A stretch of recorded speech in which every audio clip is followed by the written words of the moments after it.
What's up, everyone? Ryan from Avatar Aquatics. Welcome to part 2 of my German Blue Ram breeding series. Today I'll talk about the trio breeding method that I found, and then also talk a little bit about their breeding tanks as well as how the fry are doing, and also show you my new batches, which I'm really excited to show you. So let's get started.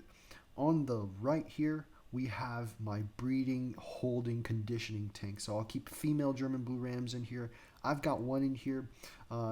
Sometimes it's a little hard to find her, but she's actually on that behind the moss, just kind of chilling in the back there. She usually comes out when I go near the tank because she knows I always feed her well. Condition her with lots of baby brine shrimp. It is her favorite food, and I named her Rezi after her scientific name. You see, I also have some glow light tetras. That's a female there, and also some male cardinal tetras. I splitted my splitted is the past tense. My cardinal tetras. So the males are in this tank, the females are in the other tank, and so hopefully when I condition them separately, they'll be really happy to see each other if I ever try to breed them. So, what is the trio breeding method? So, you need two tanks, right? And I've got the male and one of the females on the left, and then the other female on the right, so that whenever the female and the male on the left lay eggs, like you kind of see here, I've got two batches. One in the front is actually from this female down here.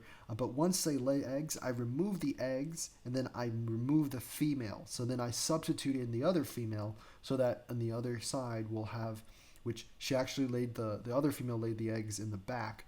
The first one in the front it laid on March 24th. Today's March 27th.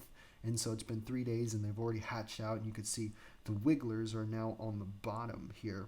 But in the back is the one that the other female laid, which is March 26th, about a day ago. So I think that this method gives me two batches really close to each other. And that's nice because we can raise them up at the same time.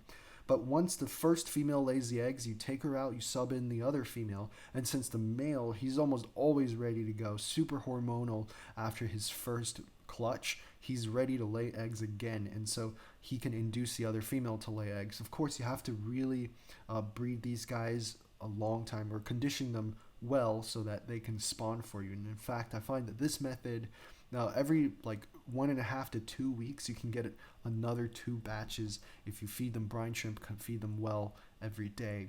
So with conditioning, it's a little bit more than just feeding live food. You also want to make sure that you're keeping them on their regular diet.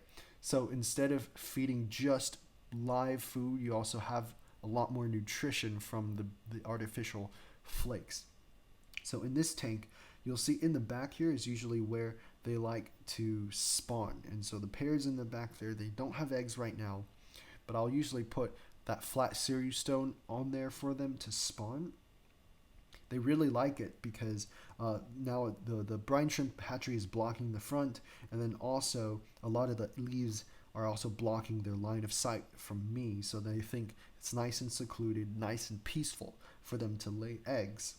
Now I just did a big trim so you can kind of see the back, but usually this whole wall is filled with plants and they can't see anything. And so the tetras, they swim close to there and then they get chased out by my fish, which is really funny. Now I just fed them some baby brine shrimp, so it's all in the bottom. You'll see them sort of like digging through the ground there. But over here I've got my breeding pair. I've got the male on the left, the female is on the right, and you can actually see that the female is nice and fat again. And remember, she laid eggs yesterday, so I'm really excited to see whether or not she'll lay eggs again, which I'm looking forward to. The heater is right there so that the German Blue Rams, they have that extra warmth from the heater. Also next to it is my infusoria culture. And these guys, German Blue Rams, really have to have some sort of microfauna, not baby brine shrimp, because baby brine shrimp are actually too big for the fry when they first become free swimming. So you have to feed infusoria for the first maybe week or so, and then start them on the baby brine shrimp. These German blue rams actually don't need a flat surface. They can lay eggs right on the substrate, but because I have aquarium aqua soil, it's actually really hard to get them up, so I don't ever let them lay eggs on the bottom. So I have all of these cardinals on the other side, and the funny thing is, when these guys breed and lay eggs, the German blue ram, male and females, will chase the cardinals and all the other tetras onto the left side of the tank, and so they've been sort of conditioned to go to the left side whenever they see the German blue rams. And I think it's really funny because they don't have eggs now, but the cardinals are still all the way on the left, and they like it there. That's where I feed all of the baby brine shrimp too, and so I find that my German blue rams leave them alone whenever they're not, you know, protecting eggs. They're pretty docile. You can see, like, I've got some really fat cardinals here, and that's because all of these are females. The fat ones are the females, especially if you've conditioned them for a while. And just kind of like you see this one here, that's an albino cardinal tetra. That's a female too. Let me look for one of the males. I know some of the albino males are in here because I haven't split them up yet. The albinos are a little younger. But you see that albino one? That's a really small looking male. I'm almost 90% sure that's a male. Let me look for another female. So yeah, there it is. So the albino female is right there. She's a little bit wider, and you can actually see the eggs inside her because she's not as colored up as the normal ones.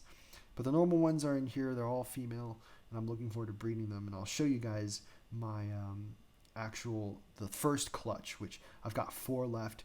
They're all like nice and bunched up in here. So these guys, I find they love baby brine shrimp.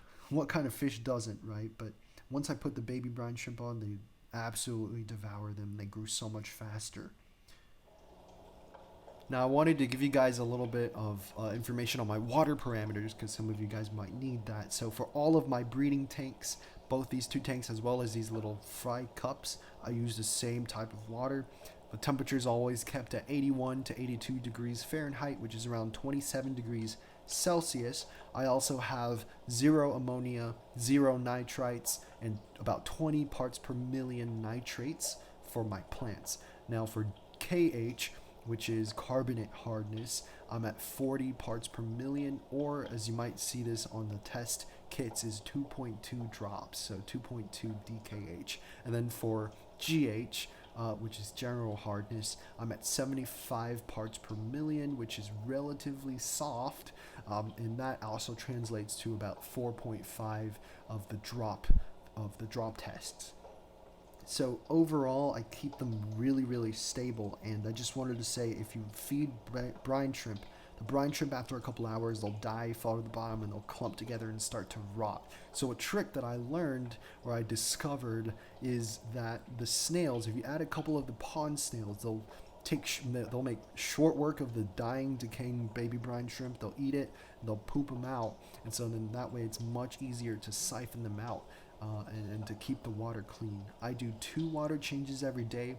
Once in the morning right before I feed, I'll do a 50% water change, siphon out all the poop, and then once again in the afternoon before I feed, I will do another water change. Same thing, 50%, use a turkey baster. So thank you guys so much for watching. Don't forget to like and leave a comment, and I'll see you next time.